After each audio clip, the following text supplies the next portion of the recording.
Hace 2 semanas, no recuerdo la fecha aproximadamente, se abrió el proceso para la nueva medición de grupos de investigadores que cierra en marzo del año próximo. Digamos que está abierta permanentemente, pero en este periodo donde se invita a la comunidad a actualizar su información. Y en esa convocatoria, desde un trabajo de un par de semanas atrás, lo que se ha invitado es a los distintos decanos de las distintas facultades de Ciencias Sociales Humanas a que conformen con Colciencias una mesa para revisar la medición al interior de los componentes de Ciencias Sociales, Humanidades y Educación. Eso se hizo con artes, arquitectura y diseño. Durante año y medio estuvimos trabajando con esa comunidad académica y ahora, con una novedad, en el modelo de medición aparece una categoría para medir el quehacer científico e investigativo en esa disciplina, que tiene unas particularidades, digamos, mucho más distintas a las de Ciencias Sociales Humanas, a las de las ingenierías, a todo. Entonces, digamos que estamos abiertos y nuestra intención es que el modelo crezca cada vez más como una red. Es un modelo que viene en 1991, aún tendrá muchas mutaciones en el tiempo, y el que he llamado específicamente a esta comunidad de Ciencias Sociales Humanas es a participar en esta mesa y revisar el modelo de medición y qué formas, como decíamos, se están quedando por fuera y cómo el modelo podría enriquecerse para que sea un modelo que finalmente sea más útil para la toma de decisiones y avanzar en términos de calidad. En cuanto a lo que hablabas de las lenguas y los lenguajes para producir, es una preocupación también que tenemos bastante en la entidad ahora. En Colombia tenemos 550 revistas con un sistema que se llama el Publides, que reconoce las revistas académicas en Colombia. De esas 550, digamos que, por decir tan solo, hay 50 de ellas que hacen parte de los índices internacionales grandes como EASY y Scopus. Digamos que afortunadamente el mayor número de revistas de esas 50, 19 revistas son de las ciencias sociales y humanas, que en idioma español hacen parte de esos índices internacionales, pero aún son muy pocas frente al volumen de revistas. Ahí también hay una dicotomía importante para nosotros en el sentido de cómo fomentar las revistas para el público de consumo local o regional, el idioma regional, pero a la vez que tengan visibilidad internacional, porque finalmente deberían contabilizar todo el sistema de ciencia. Entonces, digamos que también andamos en un proceso de revisión del sistema de publicaciones, porque creemos que debemos responder a ambas cosas: el idioma, los públicos locales, regionales, los problemas regionales, pero también de tener un componente de visibilidad internacional para no quedar ausentes de estas medidas. Y finalmente, pues yo, frente a los rankings, que es como la última pregunta, pues lo que expresamos, miren, la historia que cuento es de clasificación de grupos. No hacemos nunca ranking, en Colciencias no hemos hecho nunca en la historia un ranking de las universidades o un ranking de la investigación. Lo que hemos hecho obviamente son categorizaciones en función del desempeño, y eso es muy importante. Tampoco soy amigo de que construyamos un ranking. Desde hace por ahí un año y medio había una propuesta de construir un ranking. A partir de eso creo que no le hace bien al sistema. Lo que sí creo, y lo que me uniría como Adora en este llamado, llamémoslo así, como crítico y revolucionario, como es característica de esta área, es que criticamos los rankings que tenemos. ¿Por qué no usamos todo este poder de convocatoria de Clasco para proponer y construir un propio ranking, como tú dices, que recoja más de alguna manera esas particularidades y esas cosas nuestras y que sea útil para nosotros? Creo que sería una invitación final que podría ser. Empecemos por las bibliométricas, es decir, están completamente cegadas. El índice de impacto es toda una invención para que lamentablemente las ciencias sociales contribuyen mucho, digo porque somos artesanos de esa construcción de elementos, y en general sabemos perfectamente que en determinados grupos de ciencias no las voy a distinguir, porque es medio ominoso hablar de las ciencias duras de las otras ciencias. Para mí, la verdad que hay que revisar fuertemente este estatuto paradigmático. En todo caso, las ciencias duras son bastante al dente, como me gusta decir a mí. No hay ciencias duras y blandas, las hay al dente. Es una barbaridad que algunas ciencias se consideren exactas. Eso es paradigma decimonónico. Tenemos que avisarles que el sistema de probabilidades es lo que está presente en todas las ciencias, que hablar de la astronomía, que es cada vez más poemática y que cada vez se ha convertido más casi en una presunción fantasmática extraordinaria. ¿Quién ha visto un agujero negro o una enana blanca? Que me lo diga, y así podemos compartir algunas cuestiones fundamentales con las ciencias sociales.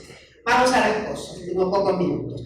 Miren, la cosa se puso muy espesa desde que una universidad en Shanghái, muy importante, y fue justamente el Instituto de Educación Superior de la Shandong, de Shanghái, quien estimuló fuertemente, porque creó un código, y el centro, justamente el famoso centro que es el que irradia el famoso sistema ARGU, que es el de argumentativamente, el que conocemos como el ranking, digamos, más de mayor gravitación en este momento. Francisco, yo creo que hay en este momento como 5 o 6 grandes sistemas, pero ARGU se lleva las palmas, porque por otra parte, si ustedes analizan el ranking del 2015, miren, me he tomado el trabajo de ver todas las ciencias que están divididas en realidad son en 5 grandes sectores: ciencias naturales y matemáticas, ingeniería y computación, ciencias de la vida y agricultura, medicina y farmacia y ciencias sociales. En realidad, economía no figura en las ciencias sociales dentro de este ranking, de modo que es una cosa extrañísima ya. Y quiero decirles que en el ranking, por ejemplo, hay hasta una pequeña discrepancia, porque el World Class University es el centro que produce el ARGU, pero resulta que hay una cierta discrepancia entre los dos rankings. Es muy interesante. De todos modos, más allá de las discrepancias, en matemáticas, 14 universidades norteamericanas sobre 20 de las primeras.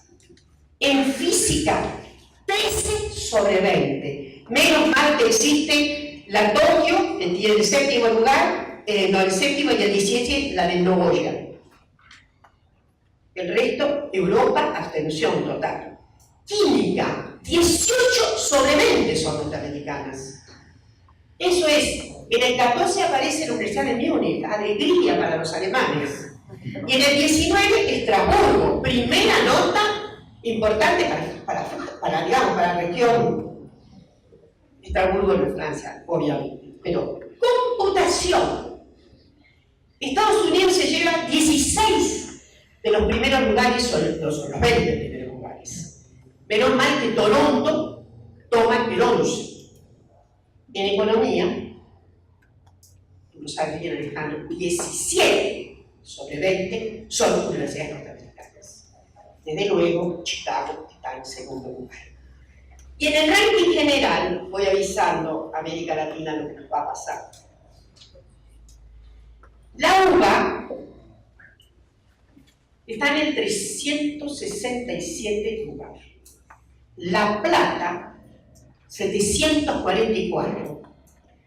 Córdoba, nuestra Córdoba, la más antigua de nuestras universidades, está casi en el 933, 1200 universidades en realidad. Aviso, obviamente, lo que sabe bien Alejandro. Colombia tiene solo 2. Los Andes, muy bien, 652, y la gloriosa Universidad Nacional de Colombia, 968, está ahí peleando con Córdoba. Quiero decir, en primer lugar, que si fuera por los criterios que están en la base de los sistemas competitivos que ranquean individuos, grupos, universidades, y si fuera por el valor predictivo de estos rankings, yo no podría ser rectora de una universidad nacional. Y no podría hacerlo por lo menos por 3 razones. Primero, porque pertenezco a uno de los campos académicos más desprestigiados de la academia, que es el de la educación. Un campo que nos obliga, si tenemos alguna responsabilidad política, a publicar no tanto en las revistas referadas para que nos lean nuestros colegas, sino a publicar en aquellos lugares a los que acceden nuestros principales destinatarios, que son los millones de docentes que todos los días llevan adelante las prácticas educativas en las escuelas. Y sabemos que esas publicaciones valen 0 en los sistemas de medición y evaluación de mérito académico. En segundo lugar, no debería estar acá porque soy la primera generación de universitarios en mi familia, y ninguna predicción sociológica basada en las formas competitivas de la producción académica hubiera permitido predecir razonablemente que se puede llegar a este lugar. Y en tercer lugar, como ya dijo Dora, porque soy mujer, y sabemos también, si miramos el género de quienes ranquean primero en cualquier ranking que califique, mide y ordene investigadores individuales, vamos a encontrar ahí mayoritariamente varones. Entonces, yo podría decir que estoy acá en contra y a pesar de los sistemas competitivos de medición. Dicho esto, quiero decir que la evaluación, está claro, llegó para quedarse, que cuando hablamos de evaluación en el sistema universitario, esto compromete muchas cosas. Acá se nos invitó a pensar la cuestión de la producción de los rankings y ya se ha dicho bastante en esta mesa sobre este tema. Cuando hablamos de evaluación también esto involucra todo otro asunto que es el de la acreditación de universidades y de carreras vinculada con la responsabilidad indelegable del Estado de asegurarle a la población que los profesionales que pueden comprometer su bien, el bien público, efectivamente han sido formados como corresponde para hacerlo, y esto no tiene nada que ver con la producción de rankings, ni con la producción de mérito, todo lo contrario, tiene que ver con el cumplimiento de un piso mínimo que nos asegure que un médico, que un ingeniero, etcétera, no van a comprometer el bien público cuando ejerzan su profesión.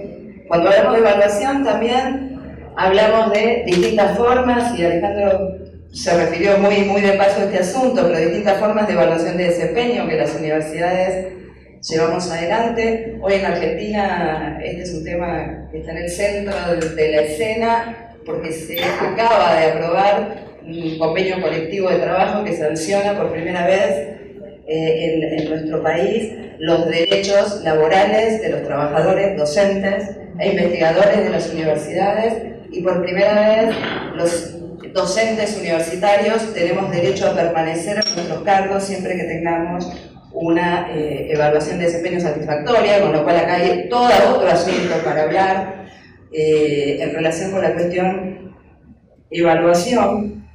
Y por supuesto está el tema de la evaluación ligado a las distintas formas de medición, de las que también se habló bastante acá, y me parece que está claro que cuando podemos seguir sofisticando, creo que el caso de Colciencias es bastante ilustrativo en este sentido, los sistemas de medición, pero esto nos obliga a poner todo el tiempo por delante la pregunta de qué es lo que no estamos midiendo cuando medimos bajo estos sistemas.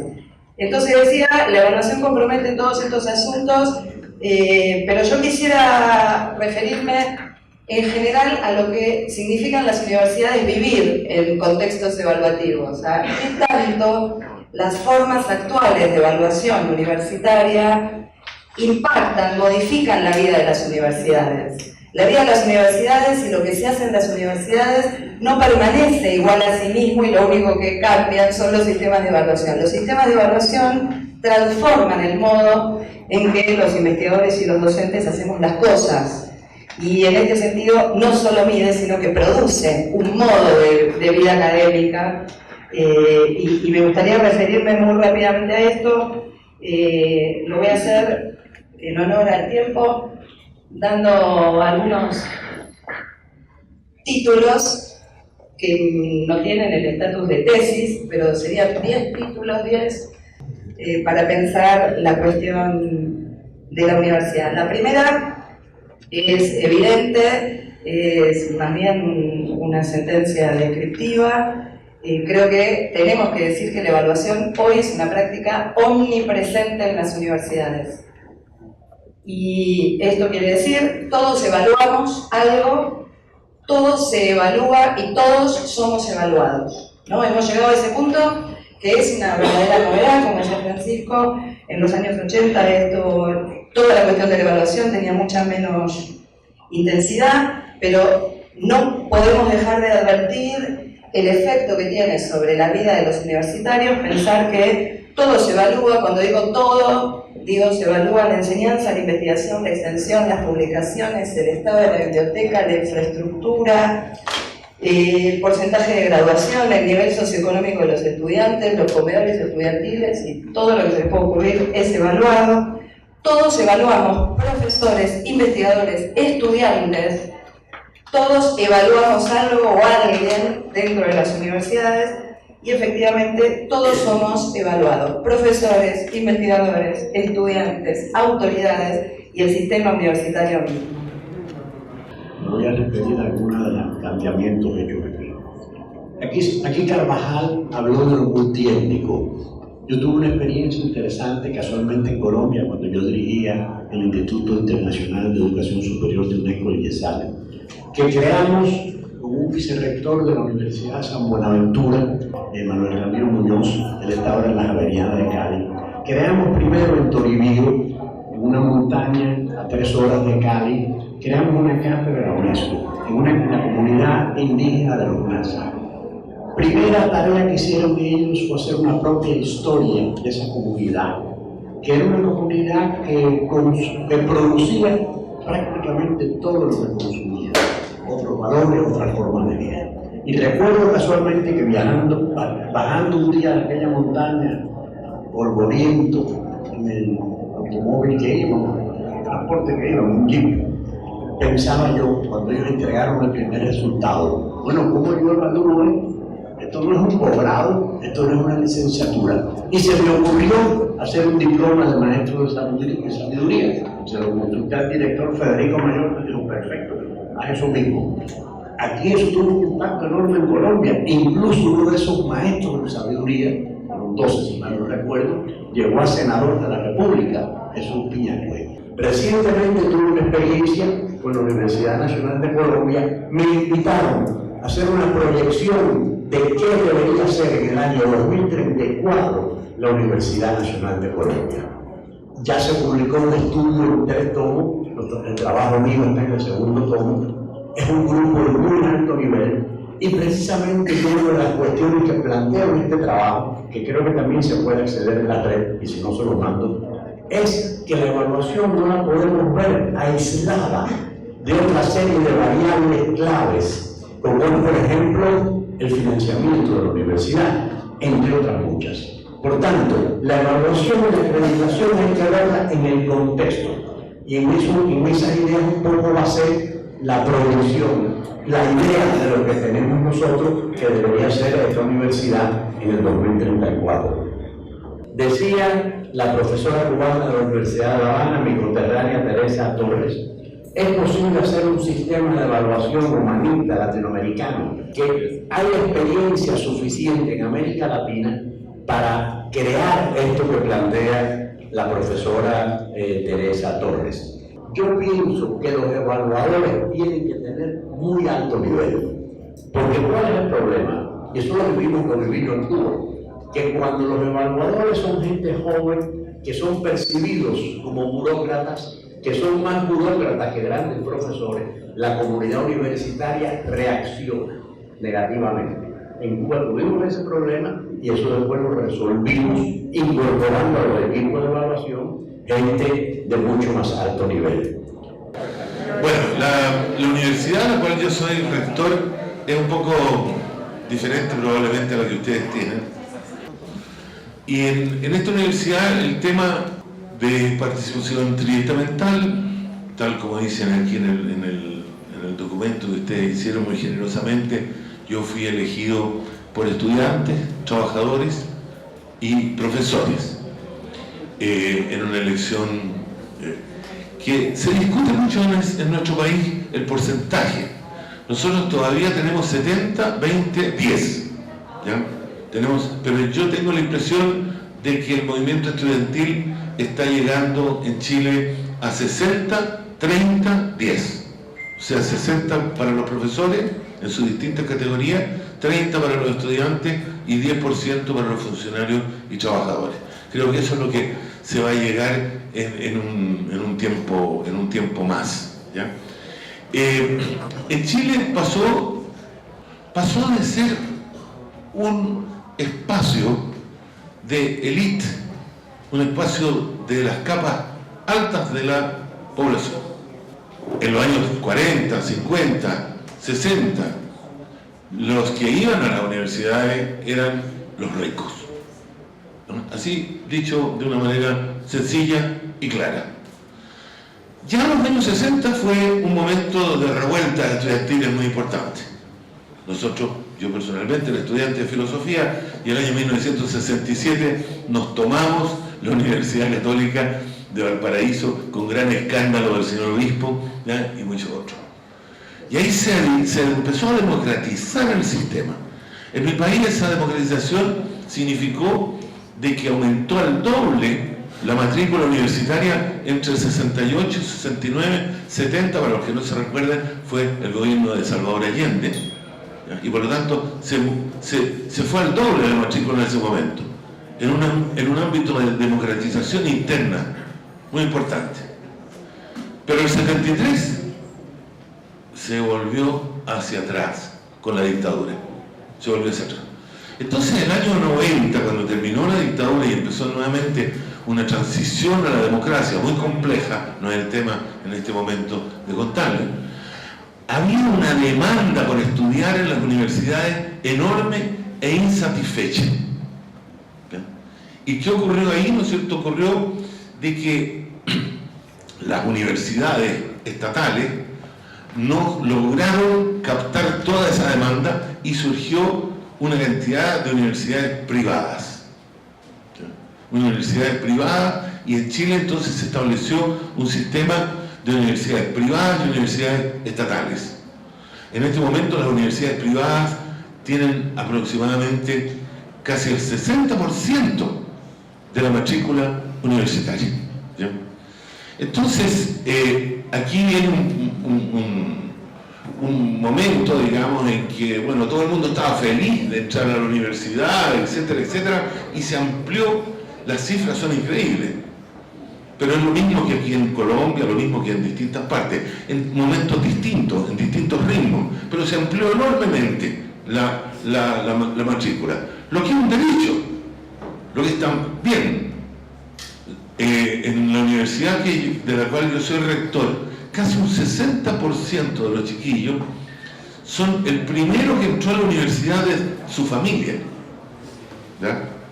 El primero que entró a y yo creo que usted nos va a contar el tema afro en Brasil.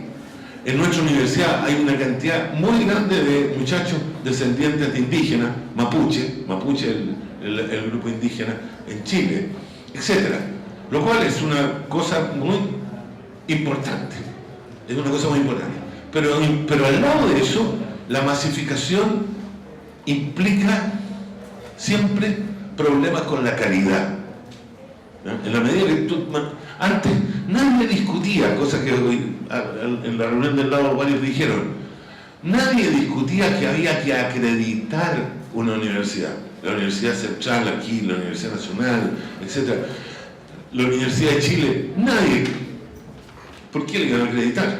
Era la universidad. Pero en un momento, ¿no es cierto?, esto empieza a cambiar. Y empieza a cambiar muy fuertemente. Y ese cambio, ¿no es cierto?, va a implicar que se establecen, que el tema de esta reunión, sistemas de acreditación en todos los países, en todas partes. Y esos sistemas de acreditación son extremadamente complicados. Yo creo que este es un tema del cual podemos hablar horas y horas, y a mí lo que más me ha impresionado de esta reunión de Claxo de ahora, de esta reunión aquí en Medellín, es que este tema explotó. Primera reunión en la cual yo estoy, de que hay una explosión de este tema, y la explosión fue en la asamblea que ustedes no participaron, ¿ya? Los que participamos en la asamblea, ahí explotó este tema como uno de los temas centrales, de cómo vamos a acreditar, de cómo vamos a mantener una calidad y qué significa una calidad de educación universitaria. Entonces, aquí hay un tema sumamente interesante del cual yo creo que esta reunión es de las primeras de muchas que van a ver. Porque, como dijo aquí la profesora, ¿no es cierto?, dijo, analizó el ranking de Shanghái, recién acá, para los que no estuvieron. Es muy interesante. No aparecemos ni uno en el ranking de Shanghái. Aparecen los gringos, hermano, los gringos, ¿no es cierto? Universidades rentables. Incluso, como usted decía, no aparecen ni los franceses, ¿no es cierto? No, es decir, entonces estamos en una situación sumamente interesante. Es la que vale. Alguien tiene que decir, ustedes, señores, tienen estas fortalezas, pero tienen estas debilidades, y mientras no subsanen estas debilidades, no están ofreciendo una educación de calidad. No puede una universidad que no tiene biblioteca o acceso a bases de datos ofrecer educación de calidad, pues no puede hacerlo. No puede una universidad, aún aquella que se caracteriza por ser profesionalizante, decir que tiene educación de calidad si no tiene investigación. No puede una universidad, ¿sí?, decir que tiene buena docencia si tiene malos profesores. ¿Y cómo distinguimos los buenos de los malos profesores? Es que no es posible plantear un criterio absolutamente subjetivo y decir el colega habla lindo en clases. Es inevitable que haya algún tipo de criterio, por ejemplo, titulación. Por ejemplo, titulación. Sí, claro, no todos los doctores son buenos profesores, ¿sí? Eso es cierto. Hay unos criterios que son universales, ¿sí?, y que funcionan para determinar la calidad de la educación en la China, en Vietnam, en Cuba, en Colombia, en Paraguay, ¿sí? Y hay otros que son efectivamente el resultado de imposiciones, si ustedes quieren, civilizatorias, y que para el caso de América Latina no son relevantes. Peor todavía para el caso de las ciencias sociales.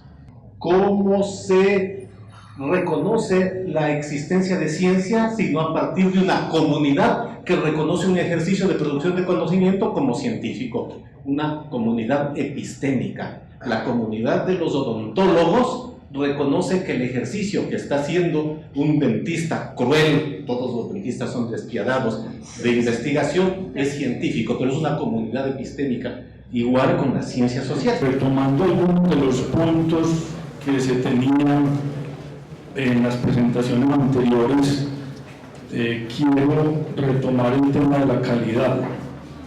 Nosotros, y sabiendo que hay muchas definiciones de calidad, pero todos tenemos una intuición de lo que debe ser la calidad, más que definirla, yo creo que hay que caracterizarla.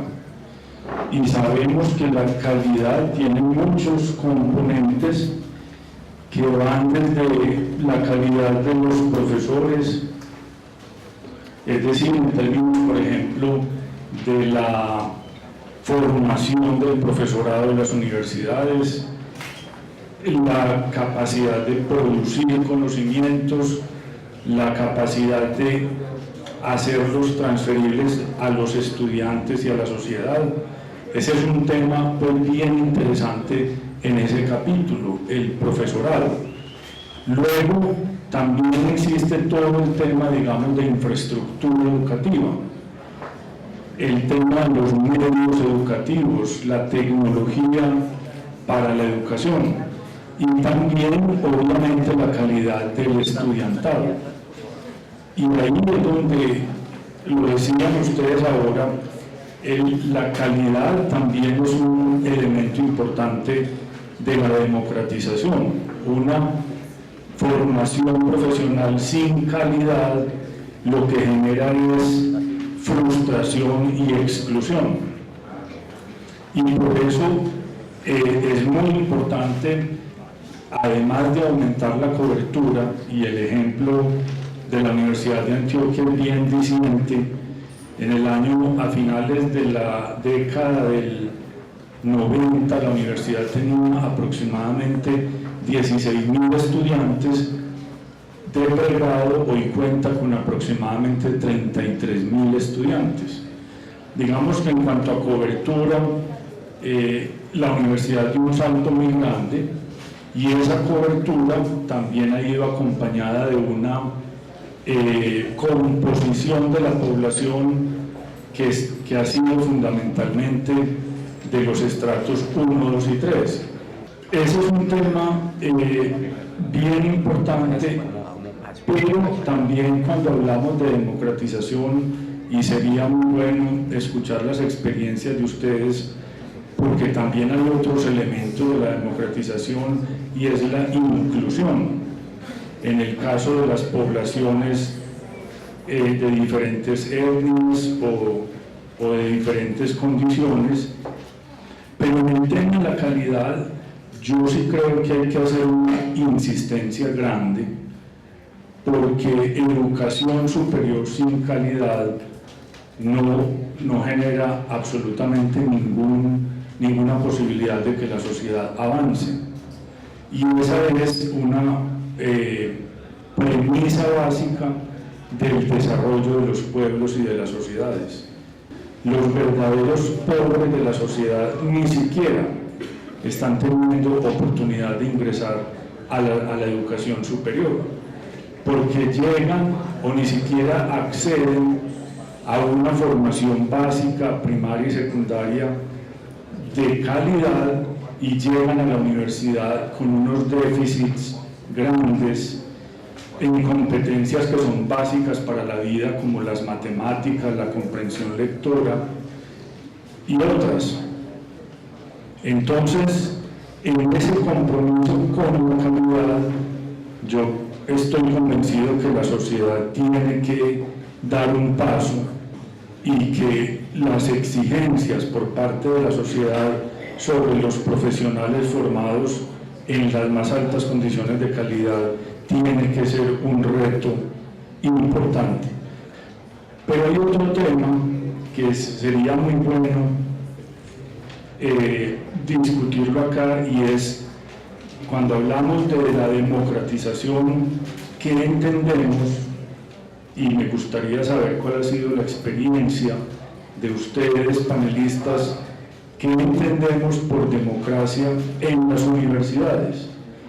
Yo pienso que esos son conceptos que hay que construirlos, porque tengo la percepción que la democracia en las universidades tiene objetivos, definiciones y consideraciones diferentes a la democracia que observa la sociedad como un todo.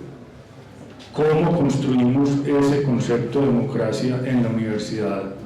¿Cómo construimos o mejoramos o perfeccionamos la institucionalidad al interior de las universidades? Porque hay muchas diferencias y posiciones encontradas sobre la definición de democracia universitaria. Y ese es un tema pues que ojalá en esta conferencia de Claxo pudiéramos avanzar en ese debate de entenderlo, cómo se diseñan los organismos de gobierno de una universidad, cómo es el tema de la participación, qué es la representación, por qué hay grupos de interés, como siempre los hay en todas las organizaciones. El problema no es que no haya grupos de interés, el problema es que en un ambiente universitario, académico, de cultura, de creación de conocimiento, los grupos de interés tengan, digamos, un interés común por la universidad, por la calidad de la educación, por la cultura, por el bienestar. Y lo que uno observa en muchos contextos universitarios es grupos de interés queriéndose apropiar de ese bien público que es la universidad. ¿Cómo conciliar esos intereses en una institucionalidad que responda a las necesidades de la sociedad? Porque a eso se debe la universidad, y la pública con mayor razón. ¿Cómo conciliar esos elementos? Sí, y sobre todo de una manera civilizada, argumentada y no en gran medida ideologizada. Y ese es el ambiente que debe reinar en las universidades. Un ambiente de construcción, no de considerar los distintos estamentos como enemigos y adversarios.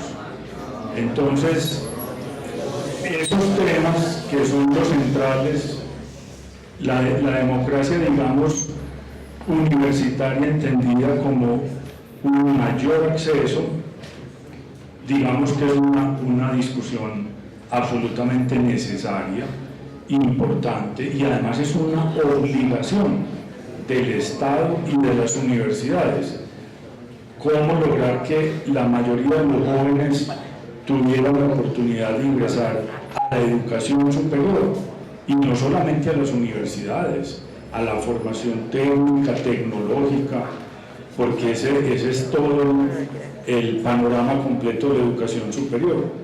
Pero además de cómo lograr esa democratización por esa vía, que haya más cupos para la demanda creciente y que ingresen el mayor número de poblaciones demandantes de la educación superior, pero cómo organizar una arquitectura administrativa en una universidad de tal manera que los procesos fluyan con la debida participación, representación, y eso yo creo que nos falta avanzar en eso, construir, desarrollar conceptos, porque pensar, y en eso yo he insistido mucho en que las ciencias sociales, la filosofía, el derecho, el Instituto de Estudios Políticos en el caso de la Universidad de Antioquia, la Facultad de Ciencias Sociales, todas tienen que hacer un aporte muy grande para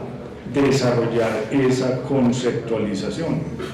Y es un debate que hay que darlo, porque de lo contrario nos quedamos atrapados en un callejón sin salida, en donde la universidad empieza a perder su objeto y se convierte en un caos y una universidad anómica, en donde cada grupo de interés, por no tener un interés común en lo fundamental, quiere imponer sus propias normas, sus propias decisiones, y yo sí francamente creo que eso no es democracia.